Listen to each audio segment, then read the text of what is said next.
Ladies and gentlemen, good afternoon. My name is Abby, and I'll be your conference operator today. At this time, I would like to welcome everyone to the Cadence third quarter 2025 earnings conference call. All lines have been placed on mute to prevent any background noise. After the speaker's remarks, there will be a question-and-answer session. If you would like to ask a question during that time, simply press star and then the number 1 on your telephone keypad. Thank you, and I will now turn the call over to Richard Gu, Vice President of Investor Relations for Cadence. Please go ahead. Thank you, Operator. I would like to welcome everyone to our third quarter of 2025 earnings conference call. I'm joined today by Anirudh Devgan, President and Chief Executive Officer, and John Wall, Senior Vice President and Chief Financial Officer. The webcast of this call and a copy of today's prepared remarks will be available on our website, cadence.com. Today's discussion will contain forward-looking statements, including our outlook on future business and operating results. Due to risks and uncertainties, actual results may differ materially from those projected or implied in today's discussion. For information on factors that could cause actual results to differ, please refer to our SEC filings, including our most recent Forms 10-K and 10-Q, CFO commentary, and today's earnings release. All forward-looking statements during this call are based on estimates and information available to us as of today, and we disclaim any obligation to update them. In addition, all financial measures discussed on this call are non-GAAP unless otherwise specified. The non-GAAP measures should not be considered in isolation from or as a substitute for GAAP results. Reconciliations of GAAP to non-GAAP measures are included in today's earnings release. For the Q&A session today, we would ask that you observe a limit of 1 question only. If time permits, you can re-queue with additional questions. Now, I'll turn the call over to Anirudh. Thank you, Richard. Good afternoon, everyone, and thank you for joining us today. Cadence delivered excellent results for the third quarter of 2025, with strong operational and financial performance across all product categories and geographies as we continued the disciplined execution of our strategy. Bookings exceeded our expectations, with backlog growing to over $7 billion, underscoring our continued technology leadership and reaffirming Cadence as the trusted partner enabling customer success. Given the ongoing strength of our business, we are raising our full-year outlook to approximately 14% revenue growth and 18% EPS growth. John will provide more details on our financials shortly. The accelerating AI megatrend is fueling an unprecedented wave of design activity across industries ranging from hyperscaler infrastructure to fast-growing physical AI realm of autonomous driving, drones, and robotics, to the emerging domain of science's AI. As AI drives exponential design complexity and new system architectures, Cadence is uniquely positioned to capture this generational opportunity with a differentiated and comprehensive portfolio spanning EDA, IP, 3D-IC, PCB, and system analysis. The Cadence.AI portfolio embodies our strategy of design for AI and AI for design, empowering customers to build out the global AI infrastructure, while we infuse AI into our own products to deliver breakthrough automation and productivity. With deep partnerships across AI innovators, foundries, and system leaders, and a comprehensive chip-to-systems portfolio, Cadence is driving transformative PPA and productivity gains, positioning us well for sustained growth in the AI era. In Q3, we meaningfully expanded our partnership with Samsung through a wide-ranging proliferation of our core EDA software as well as our system software across PCB, advanced packaging, and system analysis. We also deepened our long-standing partnership with a leading semiconductor company in Q3 through a broad proliferation of our core EDA, IP, and systems portfolio, and are closely collaborating on next-generation agentic AI EDA solutions. We expanded our long-standing partnership with TSMC to power next-gen AI flows, supporting TSMC's N2 and A16 technologies. Our Integrity 3D IC solution provides comprehensive support for the latest TSMC 3D fabric die stacking configurations. And our Design and Ready IP, including HBM4 and LPDDR6 on N3P, enable next-generation AI infrastructure.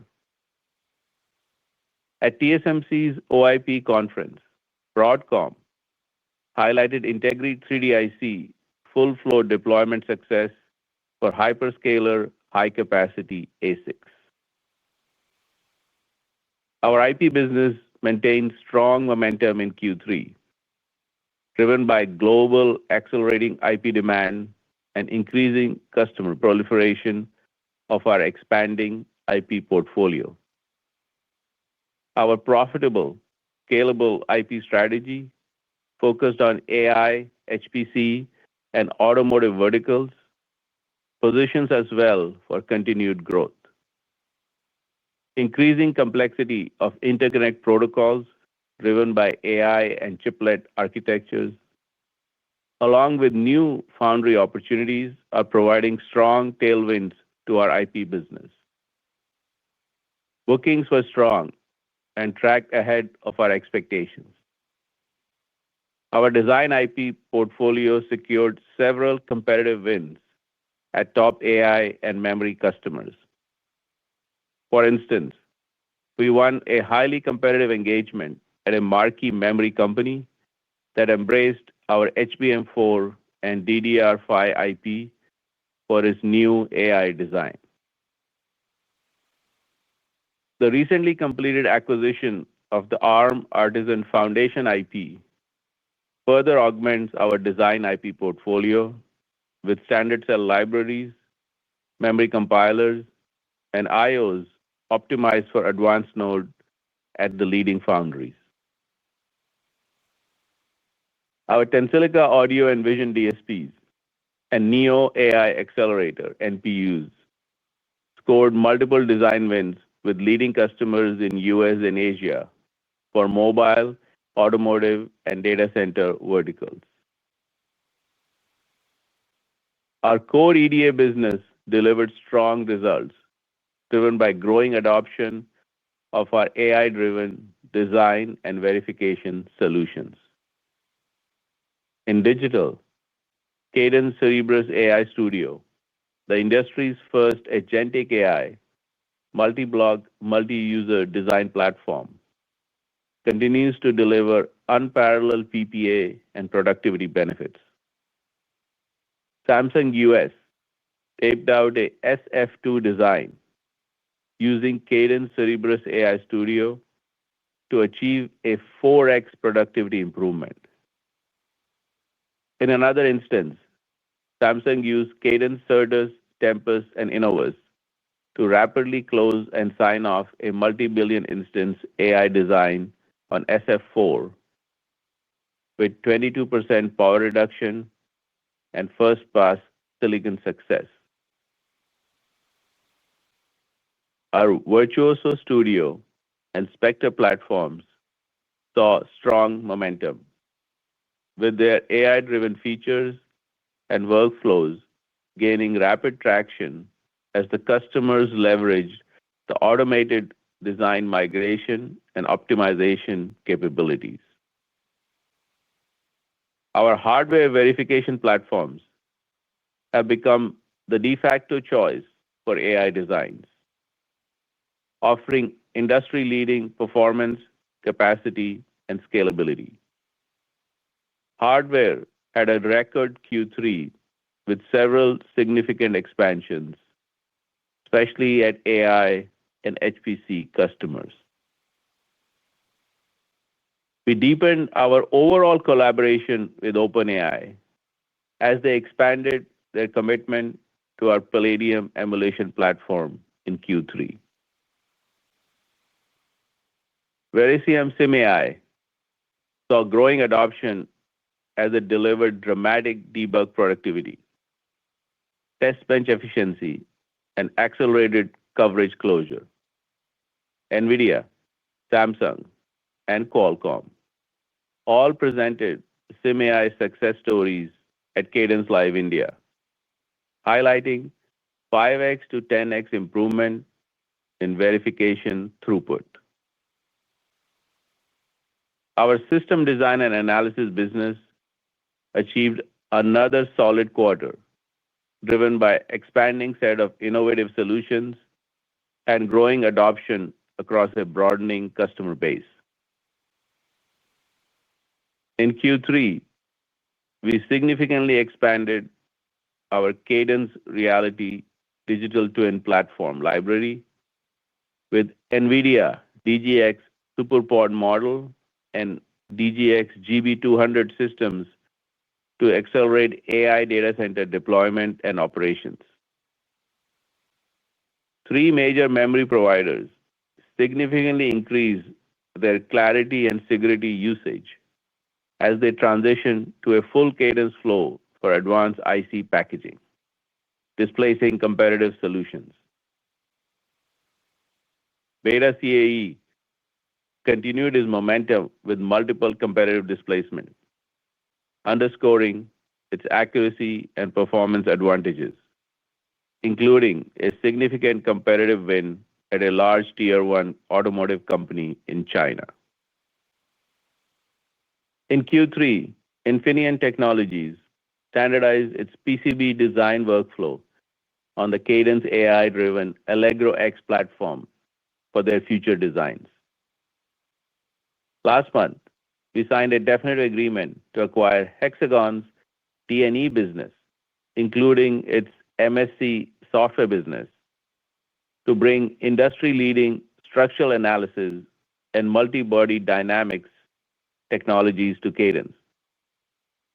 Complementing our multiphysics portfolio, this will accelerate our expansion in SDA and put us at the forefront in unlocking new opportunities across automotive, aerospace, industrial, and the rapidly emerging world of physical AI. In summary, I'm pleased with our Q3 results and the strong momentum across our businesses. The AI era offers massive market opportunities, and through the co-optimization of our entire portfolio with AI and accelerated computing, Cadence is uniquely positioned to be the trusted partner to deliver AI-centric transformational solutions across multiple industries. Now, I will turn it over to John to provide more details on the Q3 results and our updated 2025 outlook. Thanks, Anirudh, and good afternoon, everyone. I'm pleased to report that Cadence delivered strong results for the third quarter of 2025 with broad-based momentum across all our businesses. We exceeded our guidance for Q3 revenue, operating margin, and EPS, and are raising the full-year outlook across these key metrics. With the updated outlook and at the midpoint, we now expect our 2025 revenue to grow approximately 14% year-over-year, on track to achieve double-digit growth across all our product categories for the year. Third quarter bookings were strong, resulting in a backlog of $7 billion. Here are some of the financial highlights from the third quarter, starting with the P&L. Total revenue was $1,339 million. GAAP operating margin was 31.8%, and non-GAAP operating margin was 47.6%. And GAAP EPS was $1.05, with non-GAAP EPS $1.93. Next, turning to the balance sheet and cash flow. Cash balance at quarter end was $2.753 billion, while the principal value of debt outstanding was $2.5 billion. Operating cash flow was $311 million. DSOs were 55 days, and we used $200 million to repurchase Cadence shares. Before I provide our updated outlook, I'd like to highlight that it contains the usual assumption that export control regulations that exist today remain substantially similar for the remainder of the year. With that in mind, for Q4, we now expect revenue in the range of $1.405 billion to $1.435 billion. GAAP operating margin in the range of 32.5% to 33.5%. Non-GAAP operating margin in the range of 44.5% to 45.5%. GAAP EPS in the range of $1.17 to $1.23, and non-GAAP EPS in the range of $1.88 to $1.94. As a result, our updated outlook for 2025 is revenue in the range of $5.262 billion and $5.292 billion. GAAP operating margin in the range of 27.9% to 28.9%. Non-GAAP operating margin in the range of 43.9% to 44.9%. GAAP EPS in the range of $3.80 to $3.86. Non-GAAP EPS in the range of $7.02 to $7.08. Operating cash flow in the range of $1.65 to $1.75 billion. And we expect to use at least 50% of our annual free cash flow to repurchase Cadence shares. As usual, we published a CFO commentary document on our investor relations website, which includes our outlook for additional items, as well as further analysis and GAAP to non-GAAP reconciliations. In conclusion, I'm pleased with our Q3 results. Strong 2025 as we continue to deepen strategic partnerships across the ecosystem. As always, I'd like to close by thanking our customers, partners, and our employees for their continued support. And with that, operator, we will now take questions. Thank you. At this time, I would like to remind everyone who wants to ask a question to please press star and then the number 1 on your telephone keypad. As a courtesy to all participants, we ask that you please limit yourself to one question, and we will pause for just a moment to compile the Q&A roster. And our first question comes from the line of Vivek Arya with Bank of America Securities. Your line is open. Thanks for taking my question.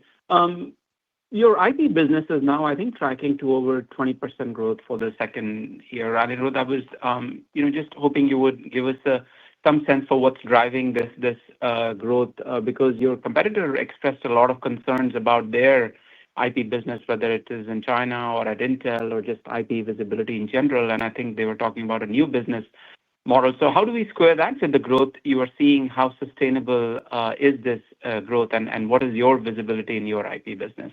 Thank you. Yeah, thanks, Vivek, for the question.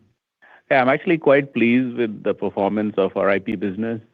And, we don't look at, any one quarter, but even if you look how we performed last year, of course, this quarter was exceptional, but overall, how we performed this year and what we see, backlog and activity going into next year, overall IP business is performing quite well.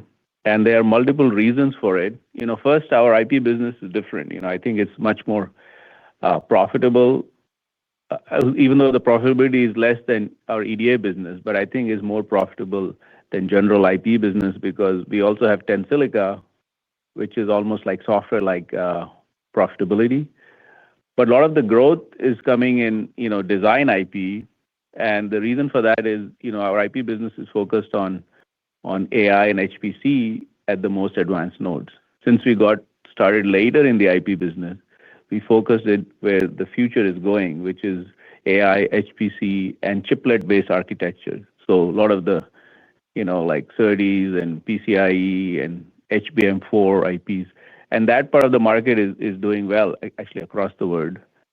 And then the second reason is, as you know, there is more and more foundries entering, especially at advanced nodes. And we have a long-standing partnership with TSMC, but also Samsung, Intel, and now Rapidus. So there are at least 4 major foundries now at leading nodes. So that's, I think, a second reason for our IP business to be well positioned. And as the performance of our IP business has improved, the PPA, and our PPA is comparatively better in design IP, and a lot of customers want to shift over to Cadence. So the customer demand, I think, is the third reason as our IP business strengthened that we are seeing strength in the IP business. So I think for these 3 main reasons, I'm pretty optimistic about the IP business. And going to next year, we're not getting to next year, but just to give an indication, I would be surprised if our IP business does not grow better than Cadence average, which it should, given the profitability profile. We want that to happen. If the profitability is slightly lower than EDA, then the growth should be higher than Cadence average. So overall, I think that would make like 3 years trend. And overall, I'm pleased by our IP performance. Thanks, Anirudh. And our next question comes from the line of Jason Celino with KeyBanc Capital Markets. Your line is open. Great. Thank you. Last quarter, I think you mentioned the second half having, good renewal opportunity, with some of your large customers. With the uptick in backlog, I imagine some of that strength was from some of these renewals. But as we think about Q4, do you still have renewals on the docket? Thank you. Yeah, thanks for the question. I'll let John comment on the timing of the renewals. But overall, I do think that, our performance in Q3 is better than we expected. And the primary reason, and this is true in all geographies, but I think the primary reason is that the AI infrastructure build out, as you know, is accelerating. Okay, and we are essential to the design and build out of the AI infrastructure. Of course, I have said publicly there are 3 big phases of AI in my mind. AI infrastructure being the first one, physical AI being the second one, and sciences AI being the third one. But most of our focus and investment is, of course, on the first one. And as you see in the last 6 months, it is accelerating. And also we are privileged to work with all the Mag 7s, and also investment in internal chip design is accelerating, along with, of course, the big merchant silicon companies like NVIDIA and Broadcom and AMD. So I think that is coming through in our booking activity in Q3. And so far, we see that strong demand continuing in the future. Yeah, Jason, I would just like to add that the mix as well is healthy across EDA, IP, hardware, and STA.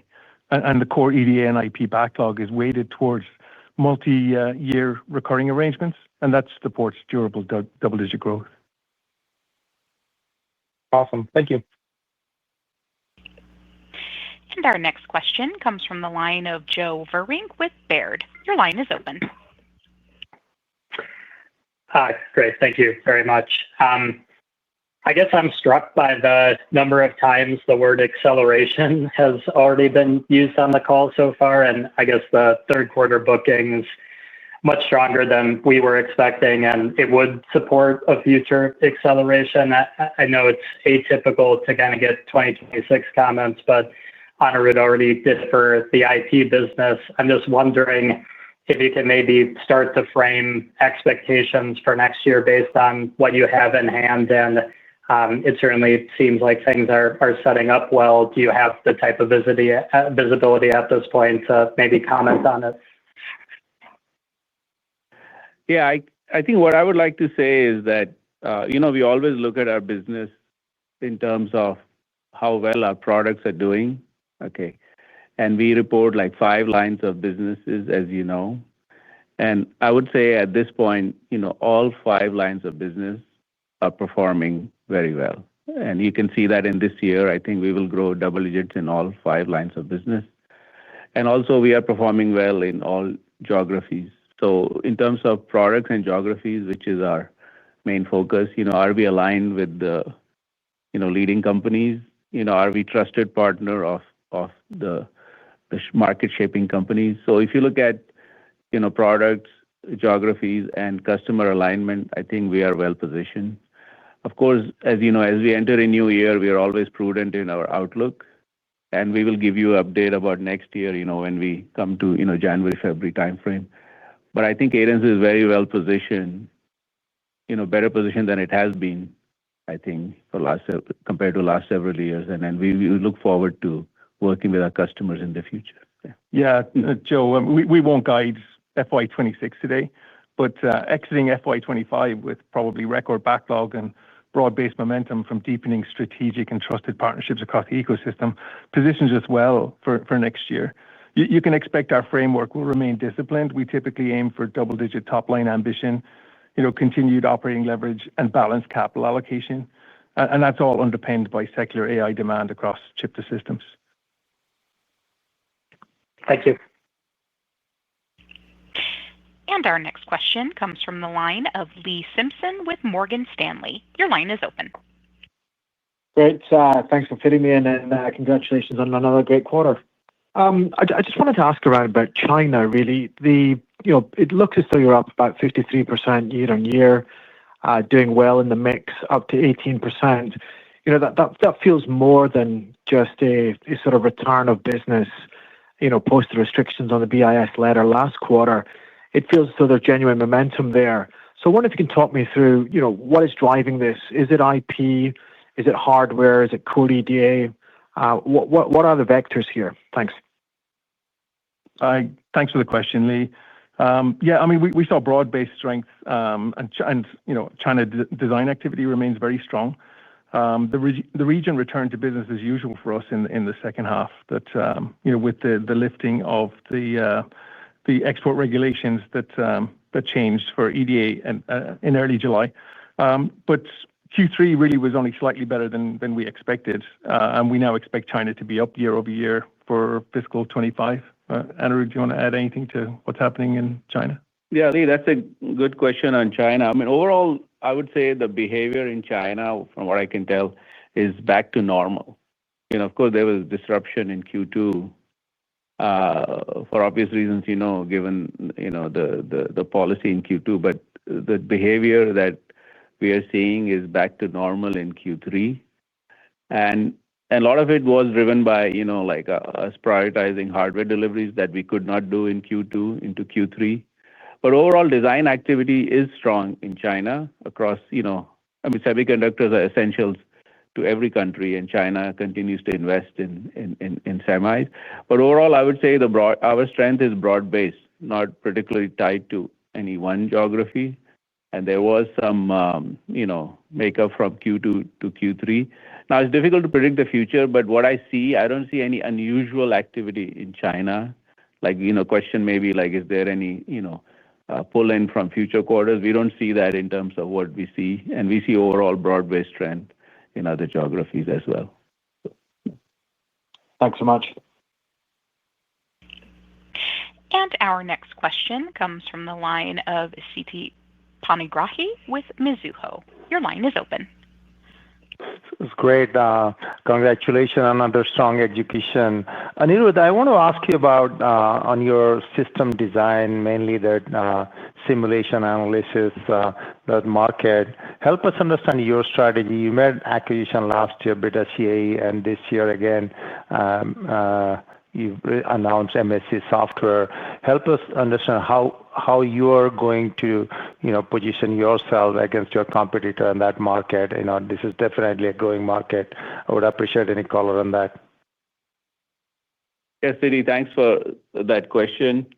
I mean, I'm pretty pleased with the overall performance of SDNA. And I mean, just to remind everybody, Cadence is the one started this whole thing in 2017, 2018. Now it is considered obvious that silicon and systems are going to come together.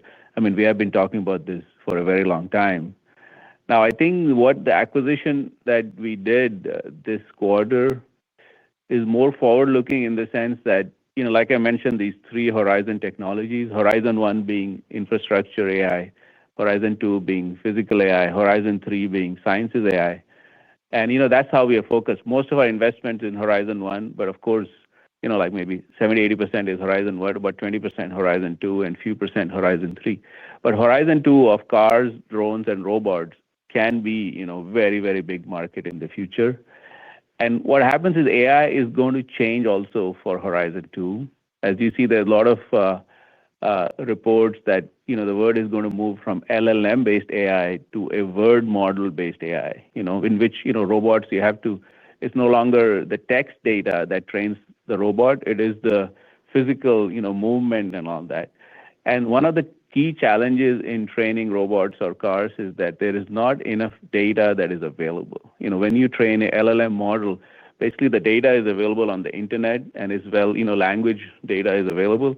Whereas training a robot, the data is not available. Okay, so the data either has to be generated manually, like they put sensors on a human and the person picks up the object, that could be data. But that's a very slow form of getting data. The best way to generate data for a word model is through simulation. And this is what we have talked about also for a very long time of the three-layer cake. So then the fundamental simulation of multi-body dynamics becomes essential in Horizon 2 physical AI. And, Hexagon had a leading, simulator for multi-body dynamics, along with structured simulation, which helps in all kinds of electronics and automotive. So I think I'm pretty optimistic that this can position us well for the second horizon, which is physical AI. And so what that will do for our SDNA business, the way I look at it, our SDA business, once we complete this acquisition, we'll have two strong pillars, and it will actually, the run rate should cross $1 billion in 2026 if the acquisition closes. And one pillar will be driven by 3D IC and chiplets. Allegro is in our SDNA business. Allegro is a de facto standard for package design in the world. And so if you take Allegro, combine, Sigrity and Clarity and Celsius, our kind of electromagnetics and electrothermal tools, that's one key area of this merger of silicon and system. And we will be very, very strong in that, and our partnership with TSMC, our partnership with all the leading AI players like NVIDIA positions us very well with Allegro and 3D IC. So that will be roughly one half of our SDNA business because there's going to be a lot of growth in this chiplet-based architecture. And the second part will be this physical AI, structural analysis, and the combination of Beta, which was the leader in pre-post processing, with Hexagon, which has a lot of solvers like multi-body dynamics, structural. And then, we acquired a great new CFD solver from Stanford a couple of years ago. So if you put all the solvers together with Beta, that will be roughly half of our SDNA business and really well positioned for the physical AI. So if you put it all together, the benefit of Hexagon is that it will give us two strong pillars in SDNA in the areas that are going to grow the most in the future. One is 3D IC and HPC. The other is physical AI and connected technologies. Yeah. Great. Thanks for the color, Anirudh. And our next question comes from the line of Jim Schneider with Goldman Sachs. Your line is open. Good evening. Thanks for taking my question. I was wondering if you could maybe frame for us some of the tailwinds you expect you might see over the next couple of years as a result of inclusion of AI features into your products on the core EDA side. Maybe talk about any kind of productivity metrics you can give us in terms of time to market or developer productivity and how that might translate into either revenue or adoption rates of that technology and features. Thank you. No, absolutely. Great question. As we have said before, there are two parts to our AI strategy, which is we call design for AI and then AI for design. Okay. I think the first part is the build out of the AI ecosystem, whether it's infrastructure or physical AI. And that, we are very well positioned with all the leading players, all the Mag 7 companies. And now I think your question is on the second one, which is, of course, applying AI to design. So even this time, we highlighted several examples. So we have, at least 5 major platforms And some of the big examples are, for example, SimAI, which is using AI to accelerate verification. Verification is almost an exponential task in chip design. And we are seeing with SimAI, 5 to 10x improvement in logic simulation efficiency and coverage, which is one of the mostly heavily used tools in verification.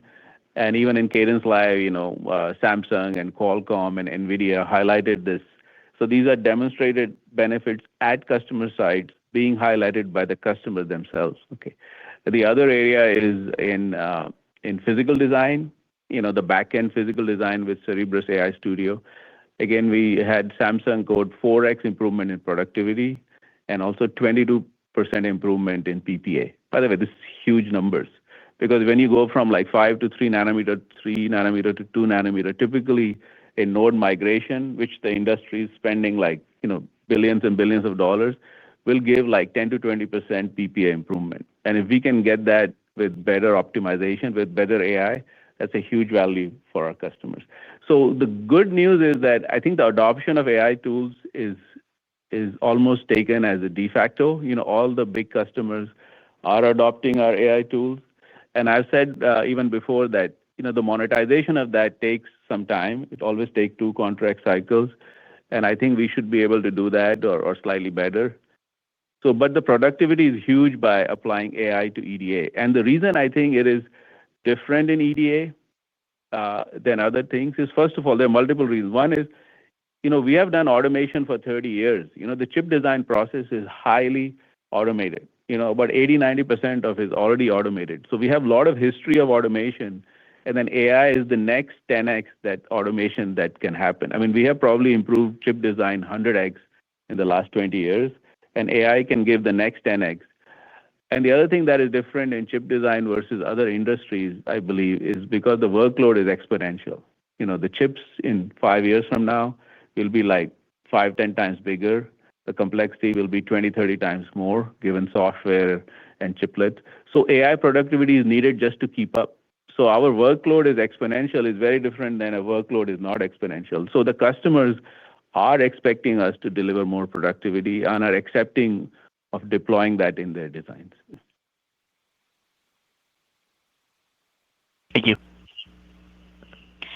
And our next question comes from the line of Harlan Sur with JP Morgan. Your line is open. Good afternoon, guys. Great job on the quarterly execution as always. On the 3rd generation upgrade cycle on your emulation and prototyping platforms, you're about 5 quarters into the upgrade cycle, so record revenues in Q3. If I rewind back to your 2nd generation launch, right, the team drove 3 years of record revenues post-launch.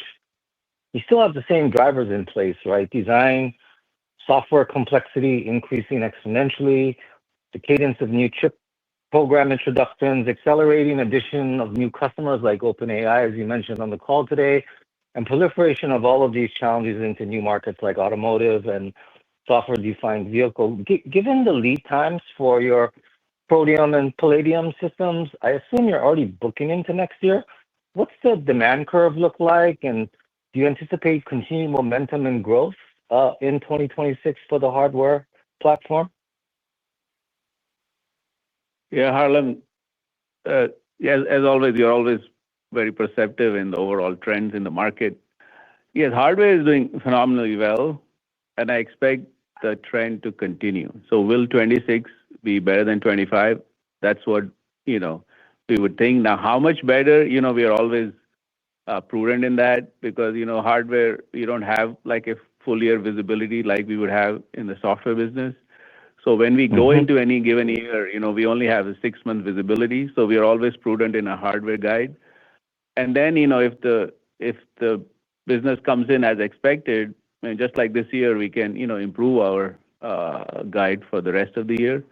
But that's on the, that's more on the, guiding discipline, which we want to de-risk our guide for our investors. Now, in terms of fundamental technology trends and market trends, I mean, this is a great setup for hardware because, first of all, we are the only company that builds our own systems. We build our own chips at TSMC. They're full radical chips. You should see these things, These racks have 144 liquid-cooled chips connected by InfiniBand and optical, and the customers will connect like 16 racks together. I mean, that can emulate like 1 trillion transistor designs. I mean, there is no other platform that can compete with that. And also the demand for hardware is increasing, not just because of there are more AI designs, but as we go from 3 nanometer to 2 nanometer to 1.4 to 1, which will take, next 7-10 years, the size of the chips only increases. And so there is more and more demand for hardware. So overall, competitively and market trend-wise, I think we are well positioned in hardware. But of course, for any given year, we are prudent in the guide. John, I don't know if you want to add. Yeah. Yes. I got Harlan. What I'd add there is the demand remains very strong, particularly across AI, HPC, and auto markets. We've been scaling manufacturing capacity and trying to improve lead times. We've also had hardware gross margins become more healthy. We remain focused on throughput to meet the elevated need from AI designs. And if you look at our financials this quarter, you'll see that we've been building inventory to try and meet the demand that's reflected in the pipeline for the next 6 months. Insightful. Thank you very much. Thanks. And our next question comes from the line of Jay Vleeschhouwer with Griffin Securities. Your line is open. Thank you. Anirudh, you gave several examples of customer activity, customer engagements, and so forth. And I would like to ask you about the recent announcement of the joint work that NVIDIA and Intel are going to be doing. Would it be fair to presume that that combined GPU and CPU work would necessarily lift up demand and capacity requirements for multiple types of EDA tools? Also, IP, probably hardware as well. So there would be a general uplift as a result of that combined work. But at the same time, would it also necessitate your increasing your investments, for example, in AEs, as you did when you had that breakthrough with Intel several years ago? Yeah, hey, Jay. That's a good observation in terms of CPU, GPU together.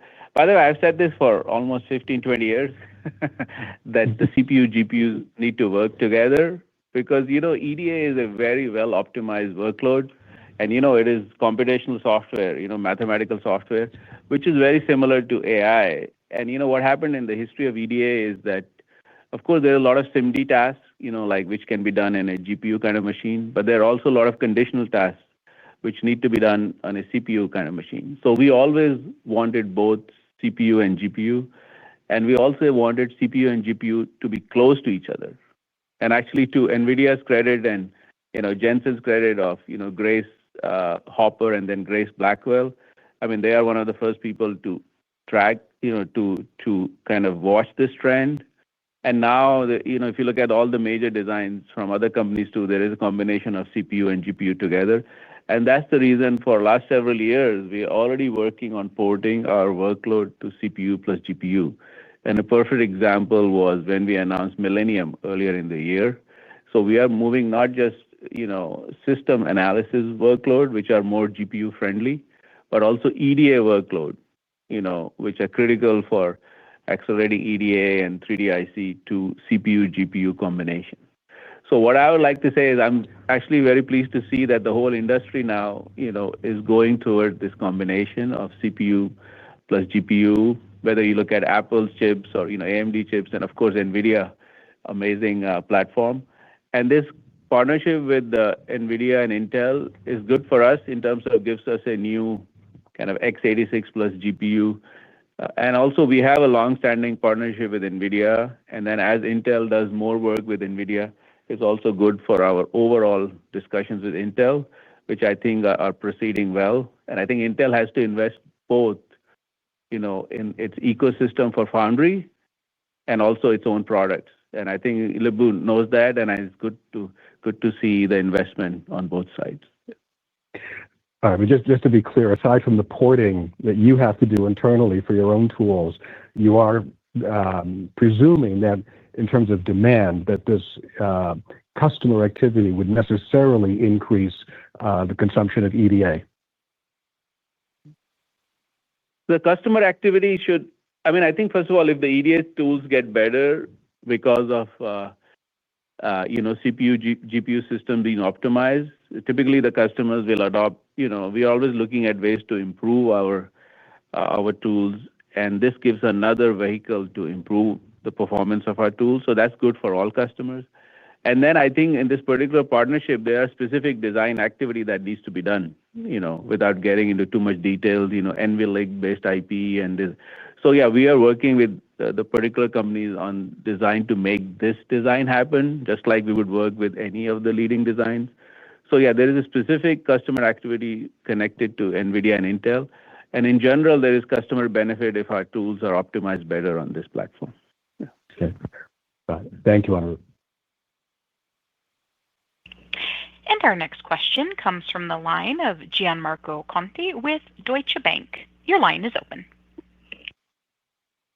Yeah. Hi there. Thank you for taking my questions again. Congrats on another great quarter. Maybe just going back towards China, especially given the amazing quarter you guys have had. Of course, part of it was recouped from Q2. But how should we think about a sustainable growth rate in the region beyond what was recouped last quarter? And potentially, if you could give some color on if there's any real risk from yet another ban in the region. Obviously, there was some news flow going on, and I think investors will want to be a bit wary about what was real in terms of potential risk to EDA or what is sort of like a broader macro level impact. Any commentary, that would be great. Thank you. Yeah, I think China, like I said, the design activity seems back to normal to me. And I think we mentioned, of course, when we started the year, we were very prudent because I said before when I went to China last year, I mean, they were expecting very tough kind of macro environment, geopolitical environment, which turned out to be true in 25. So we were very prudent in our guide of China in the beginning of the year, which turned out to be correct. Now, I think at this point, like John also mentioned last time and this time, we expect China to grow. How much it grows will depend. We'll have a better idea. It's very difficult to predict. We'll have a better idea end of the year. But I do expect China to grow this year. And then it's good to see, I mean, it's very difficult to predict the geopolitical environment, and I definitely don't want to do that. But it's good to see that there is a lot of discussions between the two kind of presidents and two big economies. So any stability there and certainty is good for our business. So we look forward to that. But I do expect that design activity is strong, and if there is no unforeseen development and the environment is stable, it should help our business. And I just want to remind you that our strength in Q3 is helped by performance in China, but it's very broad-based, given like all the reasons we mentioned of the build-out of the AI infrastructure, the emerging design of physical AI, the overall AI megatrend. So we are pleased. So we are not indexed to any particular country, but it's good to see that the environment is improving in China. Yeah, and Gianni, I'd like to remind you that our Q4 and full year outlook assumes today's export regime remains substantially similar. And we always incorporate prudence for regulatory variability, and we'll continue to comply rigorously with while supporting customers globally. And as Anirudh says, we're seeing strength right across all businesses and across all geographies. Great, thank you. And our next question comes from the line of Joe Quatrochi with Wells Fargo. Your line is open. Yeah, thanks for taking the question. I was wondering if you could just maybe help us understand the OpEx dynamics. I think 3Q is a bit better than expected, but 4Q is a bit worse than expected. Is that related to just the Artisan deal timing of closing that, or just any sort of help there would be helpful?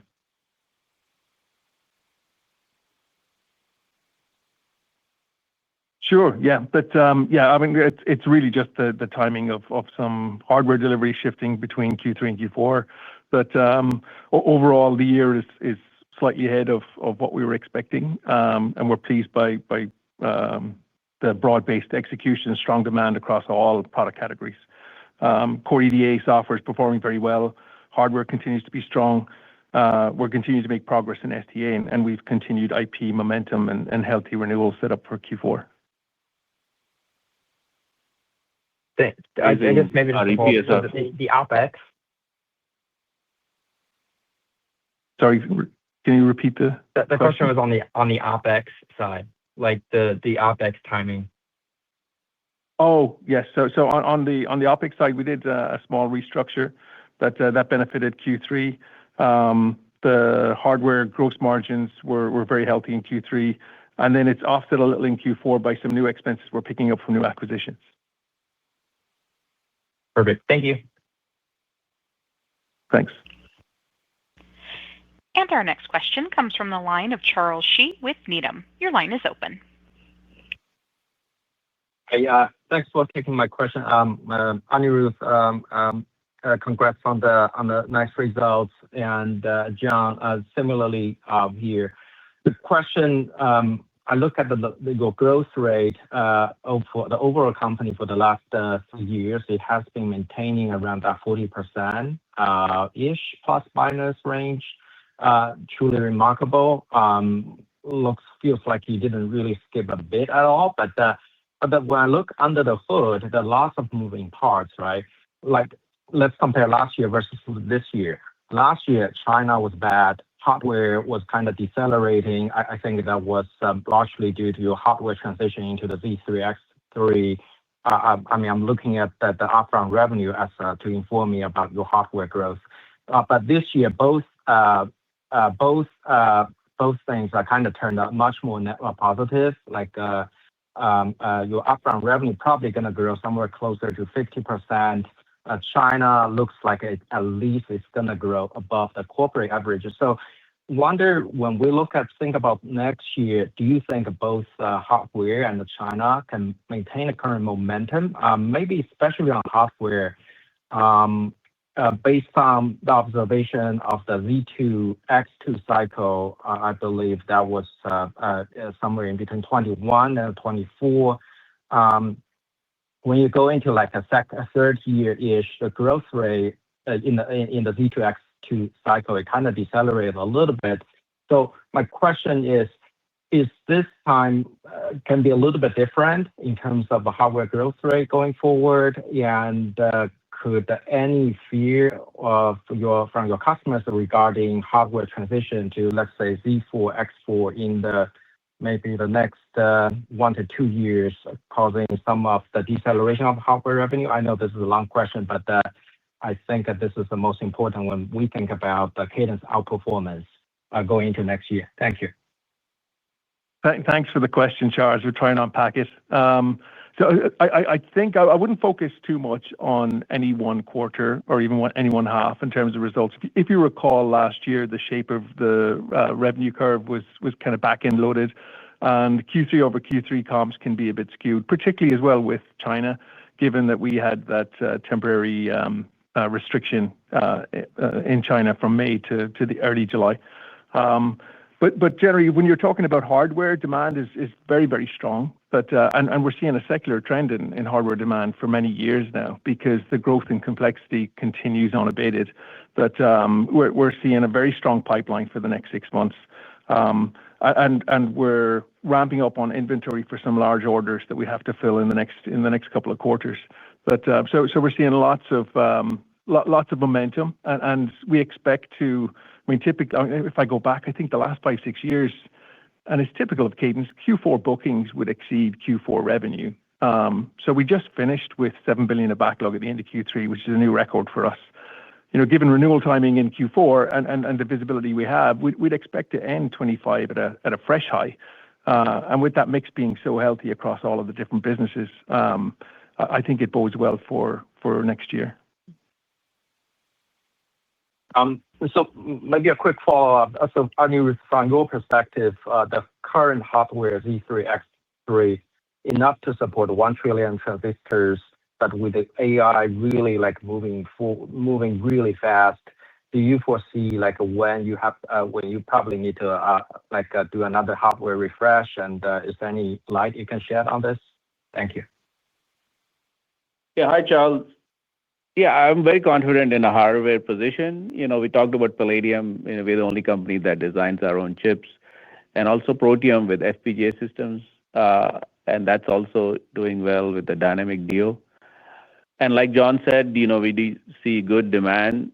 Now, I just want to remind you that when we guide, we always are prudent given hardware is not as predictable as software, but it has almost become, even though we reported kind of upfront revenue, but what has happened is that all these big customers are almost buying every year.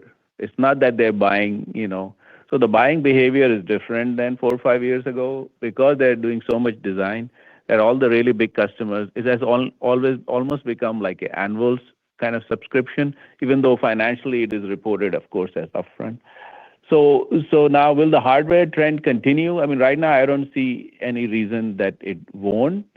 And so I think 26 will be stronger than 25. How much stronger? We'll have a better idea.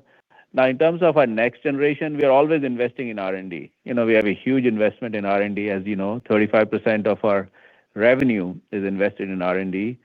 But if you look at the expense side, almost 65% of our expense is invested in R&D, and about 25% is invested in application engineering. So more than 90% of our investment and headcount is in engineering, customer support and R&D. And that's true for hardware. So we don't want to get into all the details, but you can assume we are well in our way designing the next generation of hardware systems. And they will come in time. Good thing is about our current systems already support 1 trillion transistor designs, and that is supposed to happen by 2030. But before 2030, we will have a next generation of hardware, which will support it for next, 5 years. So I think I'm pretty confident in our hardware roadmap. And the demand itself, I think because, Harlem, all this area well. I mean, AI, the chips are only getting bigger. And also what's happening is like even with Blackwell, it's not just one chip now. They have multiple chips and then Grace together. So the customers are also not emulating just one chip, which is growing 2x every node. They're emulating systems of chips, like Grace and Blackwell together, or if you have chiplet-based architectures. So the demands for hardware may move faster than just Moore's law or technology scaling because of this 3D IC. But again, we will see that we are well positioned. We'll see how it progresses. But systemically, there is no issue in demand for hardware in our competitive position. Charles, there was a lot in your question. I think you referred to upfront recurring revenue as well. I mean, we continue to frame 25 around 80/20 recurring to upfront on a rolling 4-quarter basis. And I think, as you mentioned in your question, the variability quarter to quarter is driven mainly by strong upfront businesses like hardware and IP and the timing of China ratable revenue earlier in the year. But with core EDA growing so well, we're comfortable that 80/20 is probably the right kind of mix of business for the foreseeable future. Thanks for the insights. And our next question comes from the line of Gary Mobley with Loop Capital. Your line is open. Hi, guys. Thanks so much for squeezing me in, and let me extend my congratulations. I really just had a clarification or a question to get to a clarification. So if I recall correctly, given the timing of the export control repeal, which I believe was July 2nd, your China backlog was not in your June quarter ending backlog, but I presume now that it is. So given that $600 million revenue or $600 million delta in your backlog, how much of that was a function of the inclusion of China backlog versus the prior quarter? Yeah, hi. Let me take a crack at it and then John. I think you're right. Our backlog grew from 6.4 to 7 billion. So there's a growth of 600 million. So I think I would say about 25% of that, about 150 million is catch up from Q2 to Q3, and the rest growth is growth strength across our business. Yeah, John, that's right. Yeah. No, that's exactly right. Appreciate it. So good numbers. Thank you. Yeah. And our next question comes from the line of Clark Jeffries with Piper Sandler. Your line is open. Thank you for taking the question. Anirudh, appreciate the comments on the mechanics of the strength in the IP business and specifically the demand for design IP you're seeing for AI projects. I wanted to follow up with just how the wallet opportunity is changing with those AI projects. Specifically, do you see any potential for growing pains or lower profitability to serve the industry as they make more customer bespoke technologies with chiplet or custom memory designs incorporated into those AI and HPC designs. Has Cadence changed its investment plan or selling motion to serve that more custom nature required by the industry, or is that even needed at all? Thank you. Yeah, great question. I mean, this is a big trend, right? Design of custom silicon. I mean, we have talked about it for years, system companies doing silicon. And, as you know, about 45% of our business is coming from system companies and 55 is coming from semi companies. And so with this, especially with AI, there is acceleration of custom silicon. And I think one difference from 6 months ago or 1 year ago to now is when I look at these big, system companies, they are more and more committed to custom silicon. And of course, we have great partnership with NVIDIA, and NVIDIA is going to do phenomenally well. But so will, custom silicon, and we can see from Broadcom results, and we also work very closely with Broadcom and the customers themselves. So, and there's opportunities because the demand is so high in terms of, you look at all these big customers, they're projecting AI compute demand to grow like 2x every year for next several years. So I think there is growth for everyone, involved in that. And the benefit of doing custom silicon, at least for the inference part, can be so high, that they are willing to invest in EDA and internal chip design. So I think the financial and the customization benefit for our customers, and these are of course the biggest companies in the world, is significant doing custom silicon. You can look at all the big ones like Google and Meta and all the others like Microsoft, Amazon, Tesla. So I think there is going to be acceleration of that. And as they do more internal design, of course, they need to invest in EDA and IP and hardware. So I think the trend is healthy there. Profitability questions are similar. We want to have discipline on our pricing. So our profitability is similar, but the benefit to our system companies is high as they do their own chips. Yeah. Thank you very much. And our next question comes from the line of Ruben Roy with Stifel. Your line is open. Thank you. Anirudh, I had a quick question, I hope, on a comment you made during your prepared remarks about collaborating with a customer on next generation agentic AI solutions. I'm wondering, is that something that you're seeing across a wide swath of your end customers? And if so, just wondering if you could walk through maybe some implications of that, whether it's how, some of those collaborative efforts on that type of solution might be monetized longer term, and how you're thinking about agentic AI overall relative to specific. It almost sounds like custom solutions, by customer versus a broader agentic AI solution set that Cadence might offer to the broader ecosystem. Thank you. Yeah, it's a great question. We could talk for a while on this one, and we are privileged to have deep partnership with several companies on AI. I mean, not just the design of AI, but AI for design, in our solutions, and especially on agentic AI, because this is a new emerging area. We have like 5 major AI platforms, but what is unique about agentic AI is, of course, all the Gen AI stuff. And if you look at even one of the biggest applications of AI, is kind of vibe coding or software development. Well, if you look at it, part of the chip design is also coding. We have automated, like I mentioned earlier, 90% of the workflow for chip design. But one part of workflow which is not automated is the customers still have to write RTL. RTL is like a language, register transfer language that describes the chip. And this happens in the very beginning part of the chip design process. So that process is still manual. But the algorithm that is helping vibe coding or C++ coding for general software development, kind of these agentic methods, can also help for RTL development. Okay, and it can provide a lot of benefit to this 10% of the workflow that is not automated.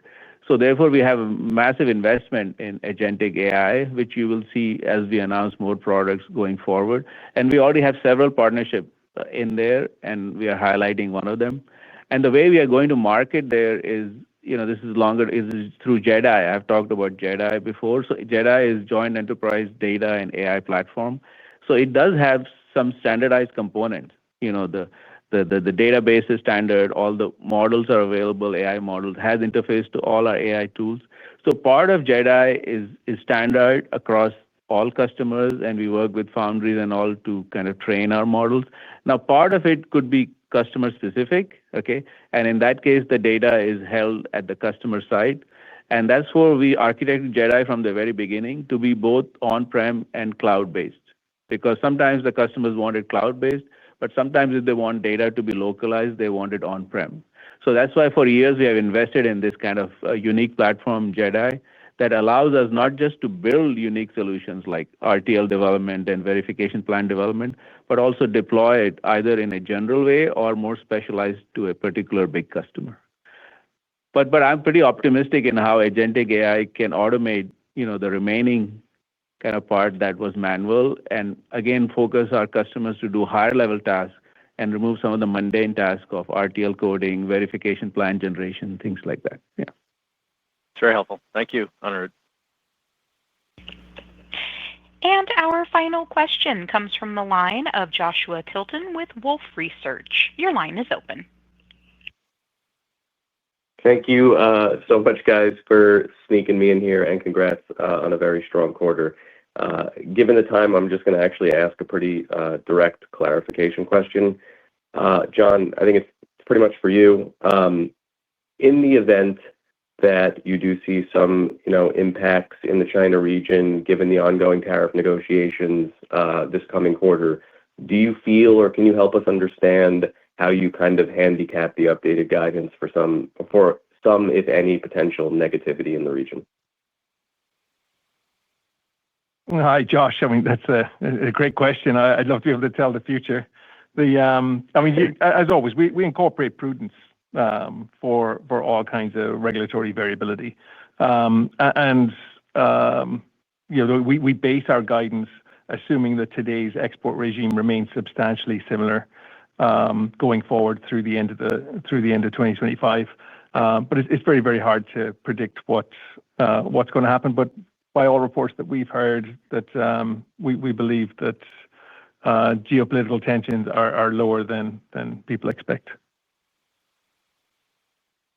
Helpful. Thank you guys again for sneaking me in, and congrats again on a good quarter. No worries. Thank you. And I will now turn the call back to Anirudh Devgan for closing remarks. Thank you all for joining us this afternoon. It's an exciting time for Cadence with strong business momentum and growing opportunities with semiconductor and system customers. With a world-class employee base, we continue delivering to our innovation roadmap and working hard to delight our customers and partners.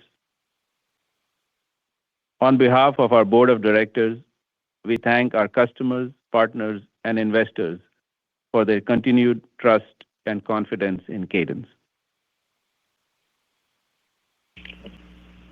And ladies and gentlemen, thank you for participating in today's Cadence third quarter 2025 earnings conference call. This concludes today's call, and you may now disconnect.